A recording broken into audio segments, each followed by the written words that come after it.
is titled The Soldier's Long Inning. A soldier's posture straight and tall, he answered pride's most heavy call.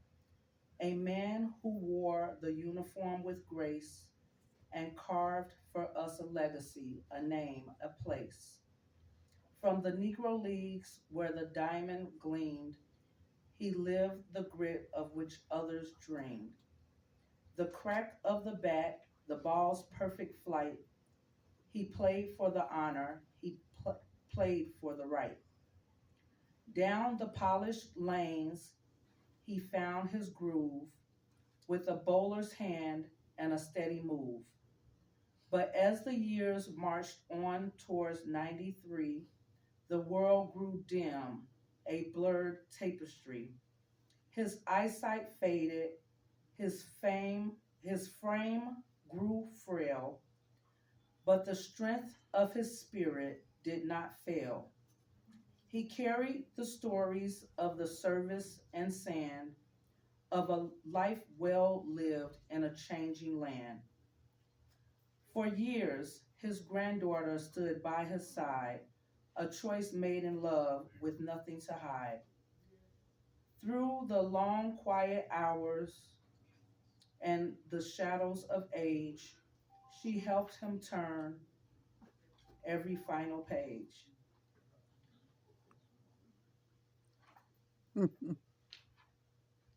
And though love was a word we seldom spoke, there was a bond between us that never broke. We knew who we were from the very start, a silent understanding, heart to heart. Pneumonia came like a sudden cloud to wrap his strength in a final shroud.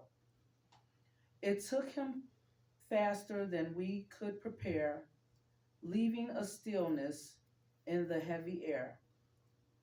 We don't need the noise to know what was won. The game is over, the duty is done.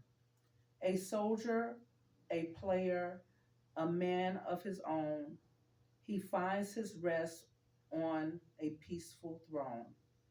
I say goodbye now with a spirit in tune. Rest well, old soldier. See you soon. That was very beautiful. Very nice. Hopefully we don't see him too soon. But okay, so would anyone else like to come up and say a few words? In Douglas Park in 1955. I'm 15 years old, I'm 86 now. Him and his brother carried me almost like I was their child. I was going to Harrison High School on 24th in California and playing on the baseball team, and on Saturday and Sunday I played with them. Through them, they treated me just like I was their son or brother. They bought me baseball bats, gloves. They were responsible for me getting a chance to play baseball in the White Sox farm system for 6 years almost. I had an enjoyable time doing it, but I appreciate them. Without them, it would not have happened. Sherman was the best man at my wedding. When I got married, February 20th, 1960, at 3501 West Douglas Boulevard in Chicago. That friendship goes beyond just a friend. He was a brother and many other things when it came to me in my life. I truly will say to you that I'm grateful that I know Sherman Berry. A wonderful person, warm-hearted, help anyone.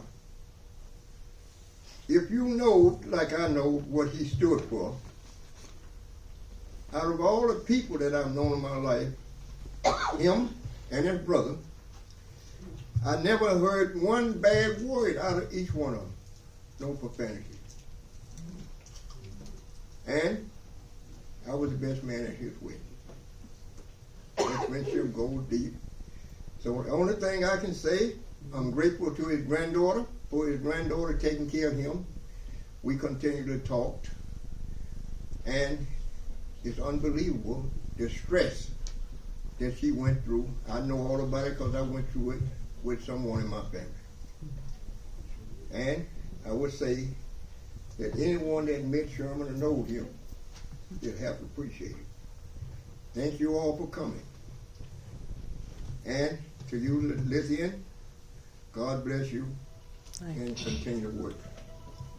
Thank you. Thank you. I don't have a speech prepared, nothing like that.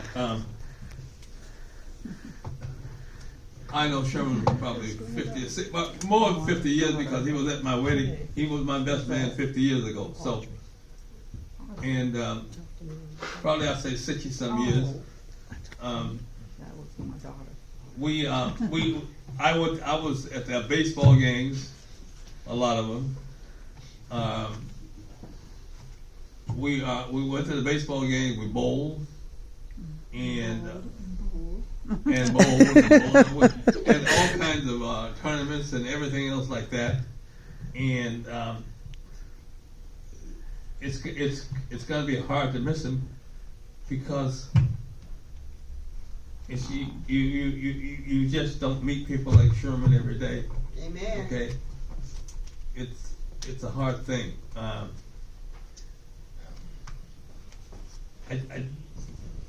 mean, I miss Bill when Bill was here, Sherman was here, and I don't know people knew just what an incredible baseball player he was, besides a bowler. Okay.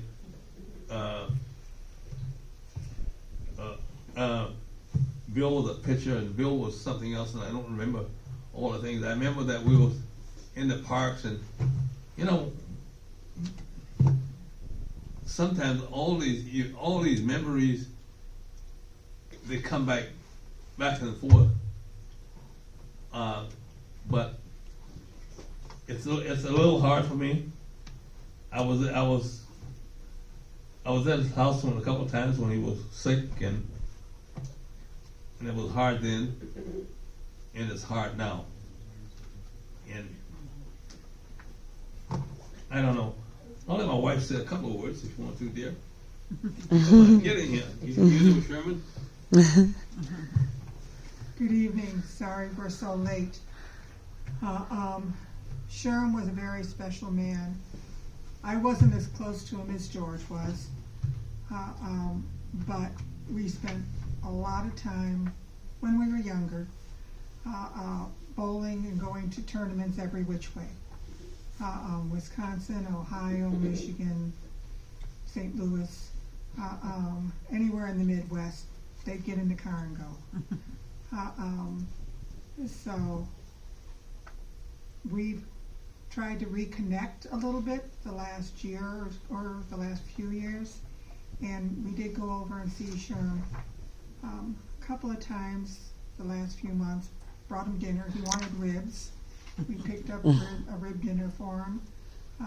Brought him muffins that George made. George is a muffin maker. And don't forget about the salmon, because it was some very good salmon.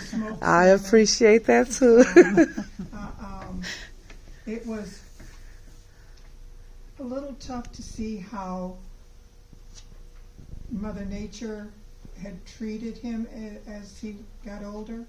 He and George aren't that far apart in age, only a couple of years. But he dealt with it well. He was a fighter. And I think that's one of the things I'll remember, is that Sherm was always doing his best. Appreciate you. Thank you. Any last remarks? It's just so. I just hope that when I go, I can have people love me as much as they love Sherman. Okay, you just hope that you can be that kind of a person. You can hope you can be memorable. You can have people remember you with those kind of affections. It's Okay. okay. I'm done. I don't know. Let's just talk about things. I remember when I first met Uncle Sherman, he was at Uncle Bill's house, and I was so nervous to meet him. And on my second encounter meeting Uncle Sherman, I had agreed to go with my husband to do his yard work. And when I tell you, them leaves in that yard had woke me out. I slept so good. But I just wanted to come up here and just send my condolences to you guys and just Appreciate you. sorry for your loss. And you know, it's not nothing really to really be upset because he lived a wonderful, long life, and a lot of us not even living that long.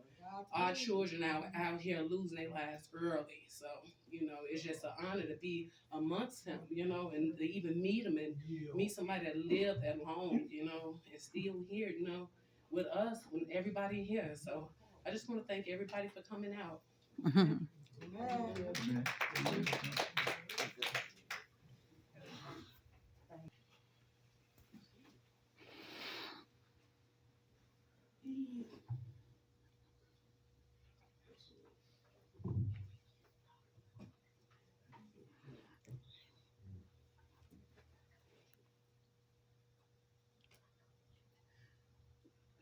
Excuse me. My name is Artavia Berry. I'm the granddaughter of Zacchaeus James Wilson Berry. Um, Uncle Sherman meant a lot to all of my granddaddy's descendants. My mom is here, my auntie Shirley is here, many of my family members have come through. I never knew my grandfather. He passed away when my mother was 6 years old. Aunt Red, Uncle Bill, and Uncle Sherman took care of us. He especially looked after my mother, who has been journeying through life without her sight. I ask your forgiveness for how I'm dressed. I just got off a plane from California to be here to show my love and respect for my grandfather's brother. On behalf of James Wilson Berry, his 10 children, and his 27 grandchildren, I offer my love, my compassion, and my prayers to those who may have been closer to him in his golden years. He meant a lot to all of us. Uncle Sherman, may God receive you, and may Aunt Red and Granny and all of them receive you with open arms in Jesus' name. Amen. Amen. Amen.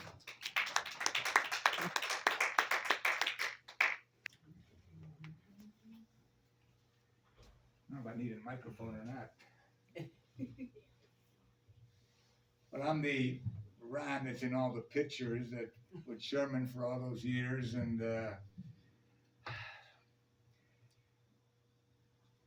we got together at Williams Bowman the second day I worked there. This 18-year-old boy went in the back of the plant, and I met Sherman and Bill, and we became immediate friends.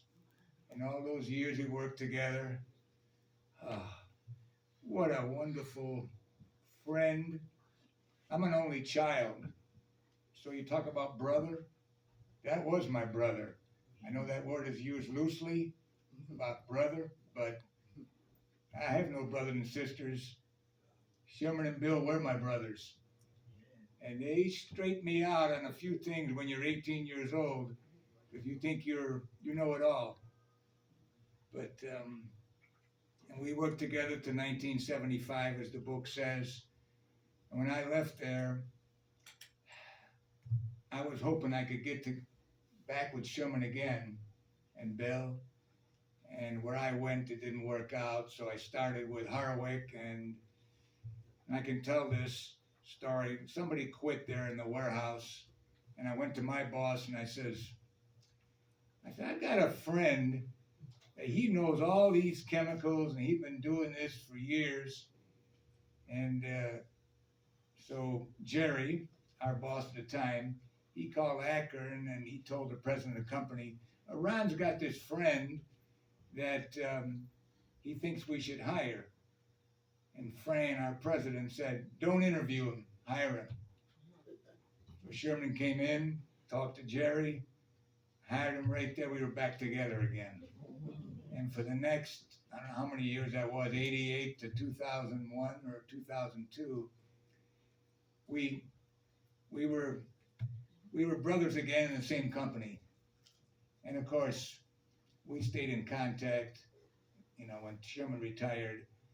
But when I got that text when Sherman, passed on late that night last week, I think that was, I didn't go to sleep right away. I kept thinking about him and our times together. And like we said before, one of these days we're all going to see each other again. Because right now, him and Bill are up there bowling. The righty and the lefty. I don't know how many years it's been since 1964, but I don't have many friends that I can say I've known that long. True friends. And all my friends know Sherman, as you know. And they'd come to the bowling alley sometime, and Sherman would be there and talking to them. They were all sorry. That even I called Adam in Texas, and I said, we lost Sherman. So it's a sad day, but Sherman led a great life, a wonderful life, and he taught us a lot. God bless Sherman.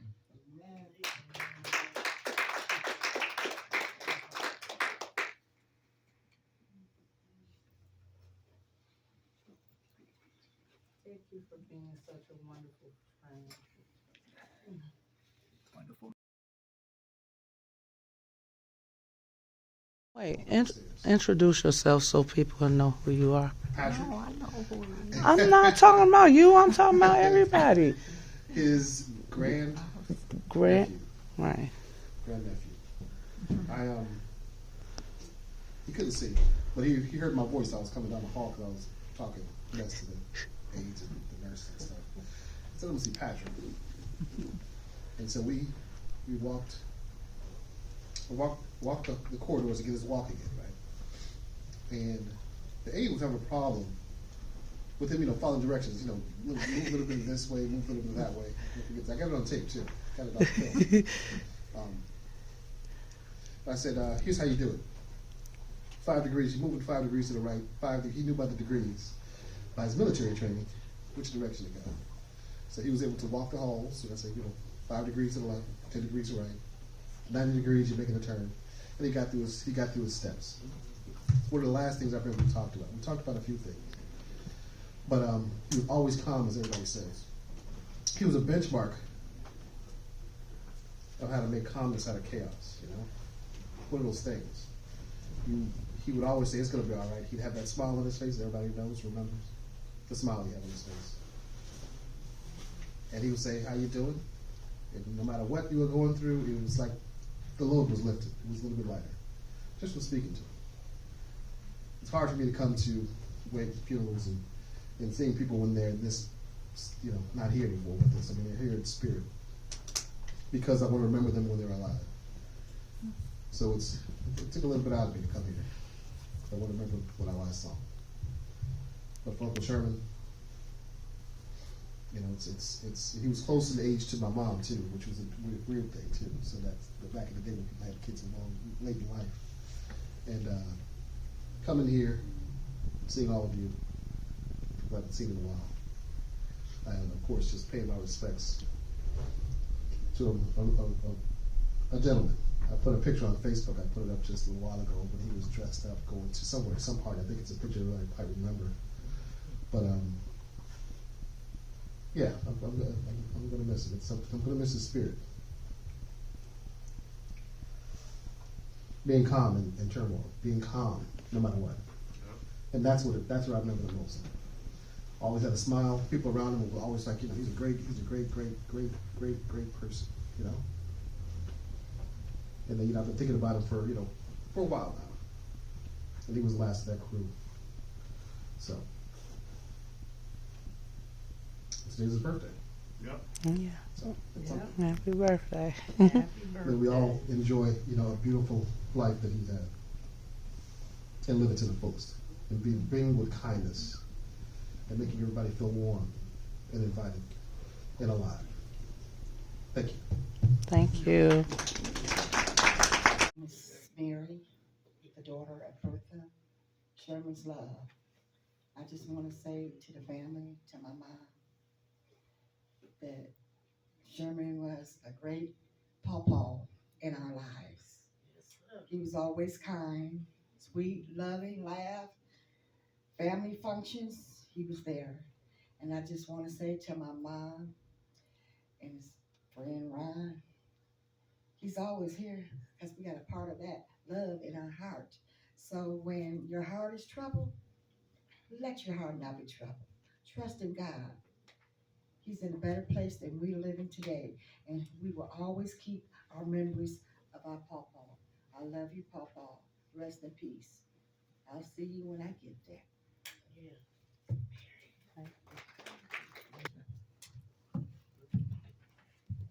Happy birthday to you. Happy birthday to you.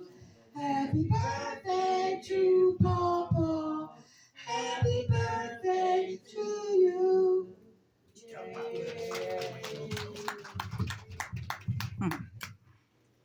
Awesome.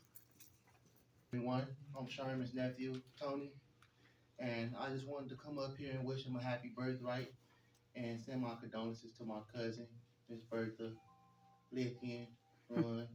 As Mary said, as long as a person is here, there's, as long as they're in your heart, they're always here with you. So he's gonna always be here with us. I'm going mostly in person or over the phone, miss him telling me stories about the baseball or him and Uncle Bill. I won't take too much time. So once again, happy birthday, Uncle Sherman. I love you.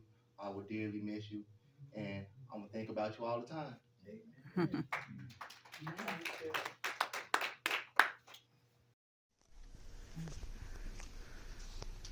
Good evening, everyone. My name is Audrey J. Cox, but my family name is Neal. Felix and Lovey Neal, and my mother and her brothers and my mother's husband were good friends with Sherman. Folks say that our families were related because everybody knew the Berry brothers. And as this gentleman said about softball, baseball, my uncle Felix Neal Jr. and Philip Neal played ball. So we go back to that. But my stepfather, J.C. Lindsay, was a great big bowler. I mean, bowl, as they say. Every tournament, every pot game, and everything you could think of related to bowling, Sherman or the Berry brothers were there. Everybody talked more about Bill with bowling than Sherman, but Sherman was always there. And I was younger, so I didn't know him as well, but I used to be around. Sherman was also a pinochle player because he played pinochle with my uncle, Felix.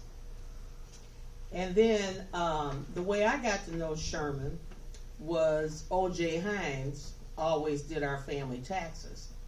So when O.J. passed, or they used to work together, Sherman would sometimes come by and pick up the paperwork and take it to O.J. When it was done, he would bring it back. And that happened with my mother. So that's how I got to know Sherman a lot better. Doing the taxes. But Sherman, to me, as I view him, and sometimes you view people when you're younger in a different way than everybody really knows them. But to me, my family being so loud, talking smack and everything, whether it was bowling or playing cards, Sherman was always the quiet one to me. He was always kind of laid back. And then after my mother passed, then I talked to Sherman more as we talked about taxes and stuff like that. So I would take Sherman my paperwork. He'd call me up and tell me it was ready, come pick it up. And then during COVID, I had been a trustee in Maywood, so I was always running around trying to pick up food for people and drop it off and stuff like that. So I'd always call up Sherman and say, "Hey, you home?" He said, "Yeah, I'm here." I said, "Okay, I got a box for you. I'm bringing stuff back." So then Sherman would start telling me, "Well, Audrey, now you don't have to bring me this or you don't have to bring me that because I don't really like this, I don't like that." So I said, "Well, just tell me what you like and I'll just go through whatever food I pick up and bring that to you. That's not a problem. So that's what I would do. So I was saddened to find out that Sherman had gotten as ill as he did, but I thank his granddaughter for calling me, and she said that she had found my number, so she knew that there must have been some connection between me and Sherman, so I began to tell her what it was and stuff like that. And then I'm getting chills thinking about this. And it was such an honor for her to call me when he was really down and on his way out. And I said, and she said, would you like to say a few words to Sherman? And I thought that was really a gift from God to be able to say something to him on my own behalf and on behalf of my family. Because at the age that Sherman is, because I'm old, okay, him being older, there's not a lot of people around from his group to say things about him. And it's always sad when people have lived a productive life that there's nobody to really talk about it because all of their friends are gone. So I was happy to be able to say a few words to him before he passed. And I just want to thank you for calling me and letting me know and allowing me to say something on behalf of myself and my family to Sherman. So may you rest in peace and still be nice and quiet and laid back. Thank you. Thank you. Oh, you're fine. People been doing things up all the time. Hello and good evening, everybody. My name is Benjamin. I wasn't blood related to Mr. Sherman Berry. Me and him lived in the same building for 25 years over there on 6th Avenue right there in Maywood. I lived on the first floor. He lived in the basement. His granddaughter stayed there too.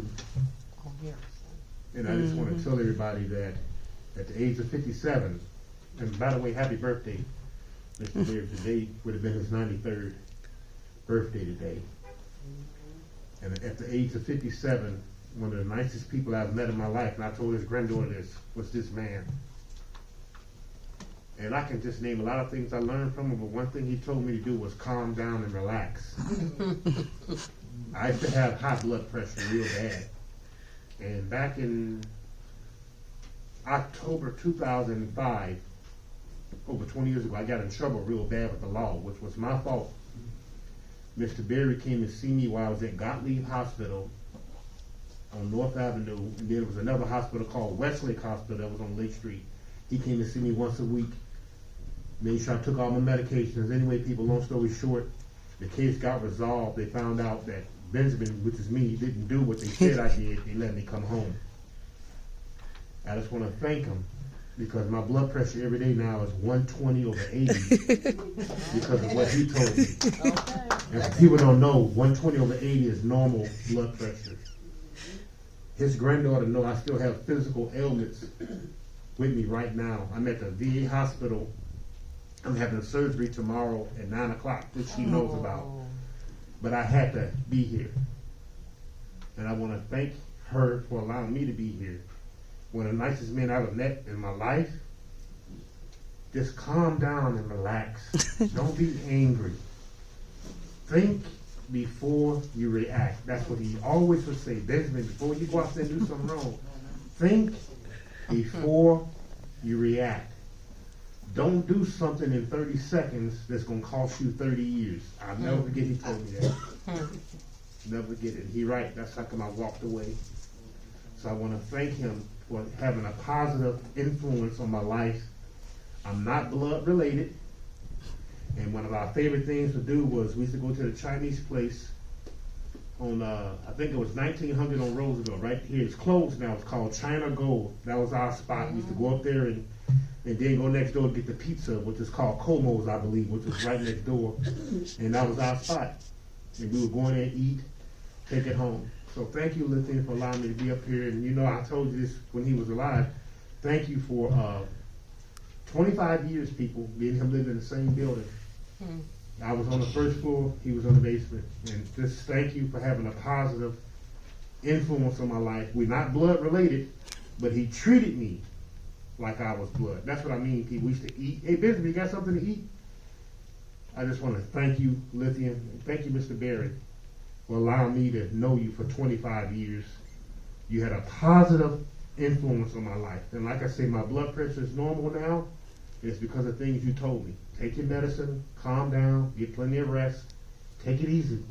And thank you so much for being a positive influence on my life. Thank you, everybody. Thank you.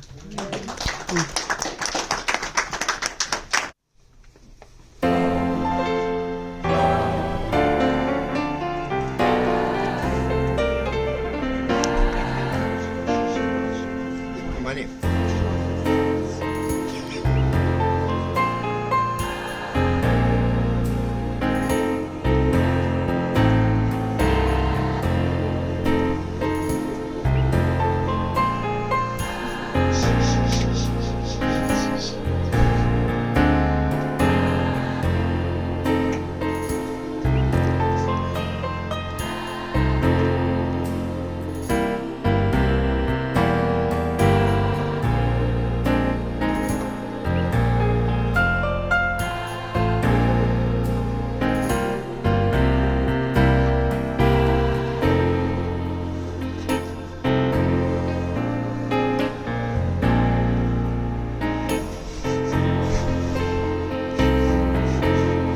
You know something? You've had a lot of work. And you've done a hell of a support. And you've done a lot of work by yourself.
Closing, we must acknowledge with the highest regard the granddaughter who stood by him for so many years.